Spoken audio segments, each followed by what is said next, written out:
Good morning, friends. I'm down here milking the goats this morning.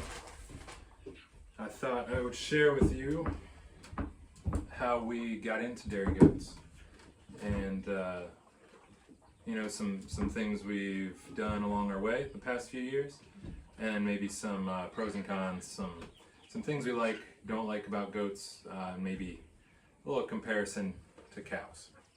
So stick around and we'll have a little chat about dairy goats.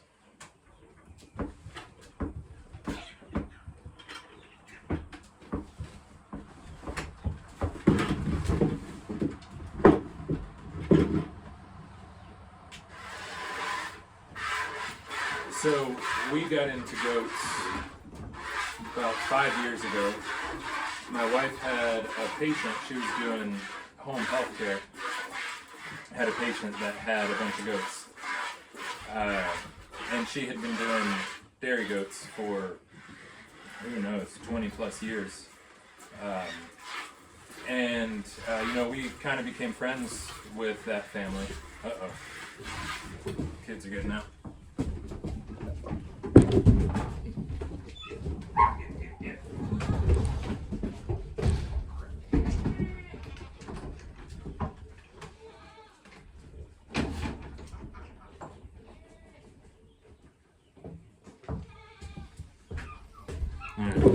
Let's try that again.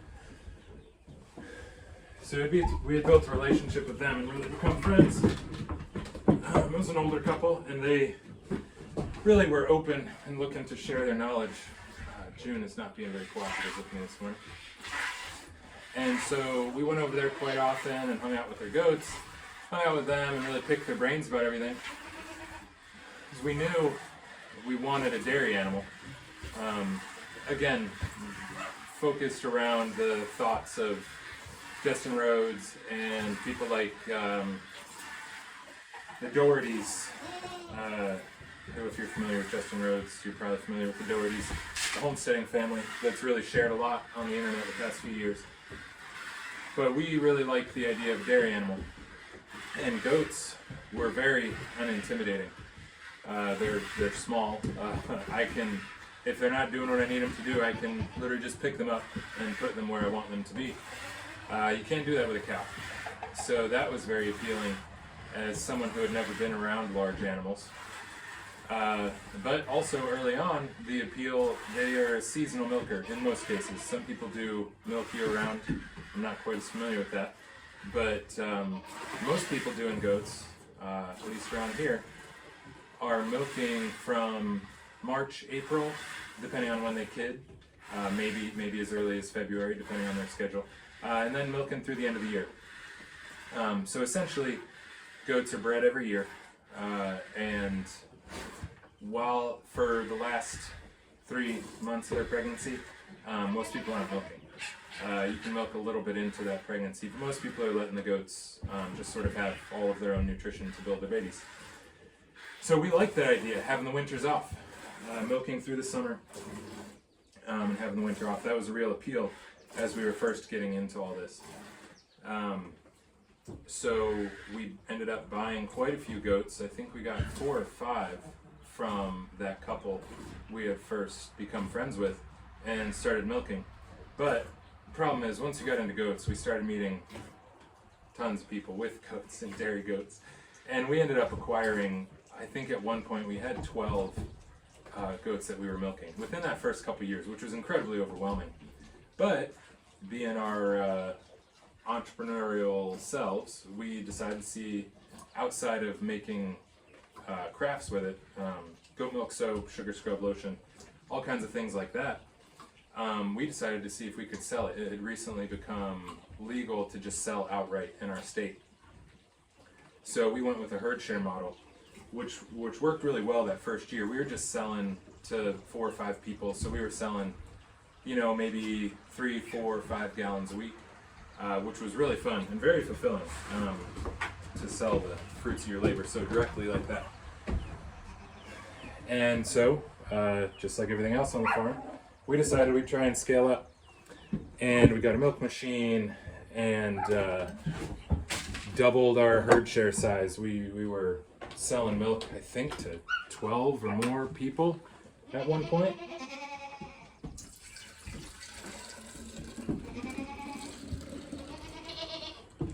But with a herd that big and a herd share that big, as in selling to that many people, that got to be very stressful. And we were using a milk machine, and my milking time went from 30 minutes a day to 1.5 to 2 hours a day. Which, again, very fulfilling to sell the fruits of your labor, but it was quite a bit because of how many things we were doing on the farm. So we worked at that scale for a whole season, and by the end of the year, we kind of did some math, did some thinking, and realized that it just wasn't worth it. The amount of time I was spending really needed to be spent in other places. Our chickens and even our pork were way more profitable than our dairy at the time. So we decided to sell our milker to a friend and sell a bunch of goats and kind of get out of the herd share game, but just we've kept 4 dairy girls for ourselves, the ones we like the most. And that has been incredibly fulfilling. Because now, the funny thing is, we are getting nearly as much milk now with 4 as we were with 10 dairy goats. You know, and in hindsight, all of the stress around the herd share and around just milking in general and trying to keep the goats moving around the pasture, up into the woods, all kinds of stuff like that. It was stressful for us, but it turns out it must have been pretty stressful for the goats too, because their production wasn't great, and I don't really think our animal care was very great. With that large of a herd, I don't think we were keeping up with our girls as well as we should have. I say all that because this year, they're each producing nearly double of what they were last year, which just blows my mind. But we're able to keep up with their health stuff, you know, their minerals and hoof trimmings and all that sort of stuff way better with just 4 does than when we had 10 or 12. So anyway, that's just a little something to think about. And now, even though we do have 4 girls, we still sell some milk on a weekly basis. Enough to pay for feed, at least. But probably even to contribute to our hay costs for the goats through the winter. So that's kind of been our journey with goats. You know, we love our goats quite a bit, and they really are kind of the cornerstone of our nutrition.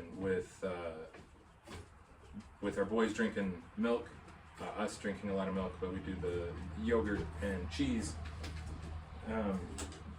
So it's really involved in everything we do. And then our supplemental milk goes into some of the products we make with the soap and scrubs and lotions. But also we get to give a lot of the extra to our animals, to the chickens and the pigs, which, again, very satisfying to turn milk or whey into bacon. I don't know if it gets much better than that.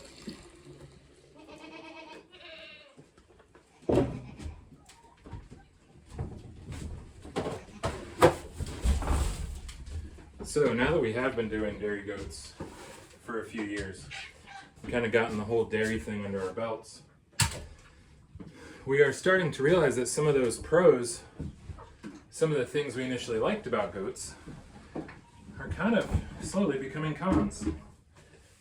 One great thing about goats is that they love brush. They're really browsers more than grazers. And on our property, it had never been farmed as far as I know. And the little bit of pasture was pretty, I mean, it just wasn't kept. It was full of briars and black raspberries and all kinds of stuff like that. So goats were super appealing because they love that stuff. But also, like I said, the size and the scale of goats. However, between our goats and our chickens and our pigs, we've now turned that pasture into something pretty nice. And the goats aren't very good at just eating the grass down the way you might expect a sheep or a cow to do. So we're putting them up in the woods a lot more. which is fun and all. But now this pasture is kind of feels like it's going to waste. Our chickens get to run through it, our meat birds, and then we'll run our turkeys through it too. But the goats just aren't really using it to its full potential. So that's sort of something that has become a con. And that's something the Dohertys in their book, The Frugal Homestead, really talked about. I believe they started with goats for a lot of the same reasons. But the problem with goats is you seem to work your way out of goats, because the more they're on the property, the better they make the pastures, which they don't actually like the pastures that much. So anyway, that's one con.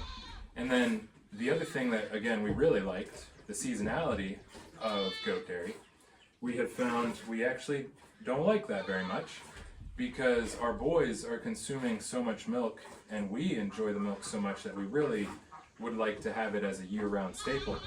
And we're actually purchasing a lot of milk from friends through the winter, neighbors and things, but those neighbors have gotten out of the dairy game. They've aged out, or I guess time, whatever it might be, they've sold their cows. So now, with better pasture and needing milk year-round, we're starting to look into cows. Don't really know what that means in the long term for our goats. We still have plenty of woods and plenty of brush and nasty thickets for them to eat through. But those are just some things to think about with goats, and that's kind of been our journey with these animals. And I don't say any of that to say our way is the right way, because we're brand new to all this. Just sharing our story. You know, I talk to so many people at the farmers markets each week that ask me all these kind of questions. How'd you get into this? How'd you get into that? How does this work? How does that work? So I thought this might be a good opportunity to share so many questions that seem to be so common at our markets.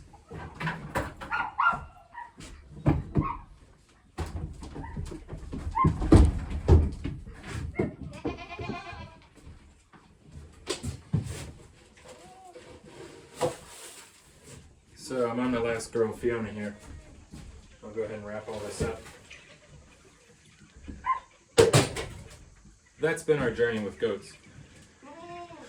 And just some tidbits about pros and cons. I hope you found that useful. And if you have any questions or comments, either about goats or about cows, or about maybe how I could make my YouTube a little better, let me know in the comments below. Thanks, guys.